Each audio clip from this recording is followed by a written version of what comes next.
สวัสดีครับหนุ่มคำพันแก้วอันนี้ออกตลาดเหมือนเดิมครับ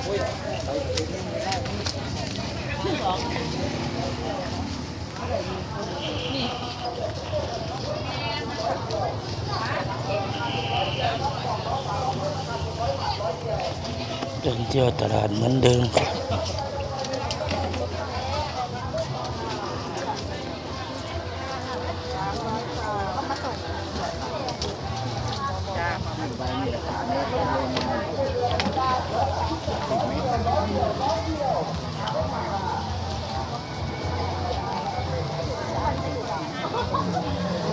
สาวยังมาแม่ซื้อก๋วยเตี๋ยวไปรอหน่อยหน้าสาว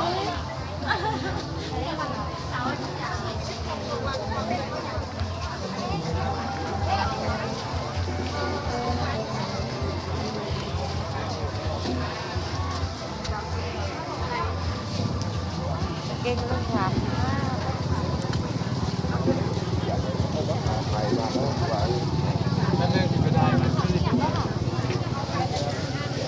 ใส่ซอสฟังไปเลยพี่บอยน้ำตาลจ้าอ๋อน้ำตาลสวัสดีครับใส่ครับฟังไหมครับ ว่าไง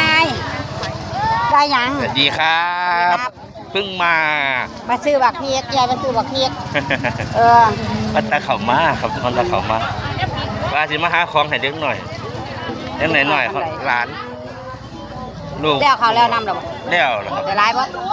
บ่ นี่เขาไม่ได้ร้ายเขาเลยมันเป็นเพียส่วงหนึ่ง2 วันปุ๋ยนั่นแหละ เออ แล้วไงจ้าพี่